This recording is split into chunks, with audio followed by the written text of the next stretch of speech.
Today, we will continue to talk about measure words.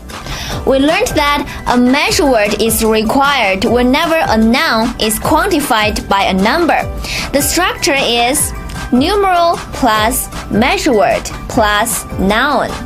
In today's lesson, let's learn two important measure words. First, we have shǒu, third tone. Shǒu can be used for songs and poems. For example, 两首歌 two songs. 歌 first tone means song.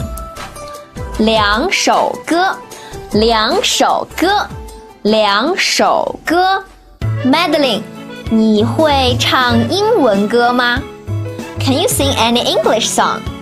Yes, I can sing Someone Like You and Rolling in the Deep. 我很喜欢这两首歌 I like these two songs very much.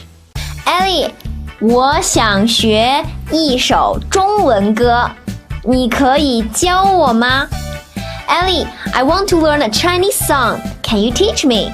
好啊 Okay, which song do you want to learn? 甜蜜蜜 Sweet Honey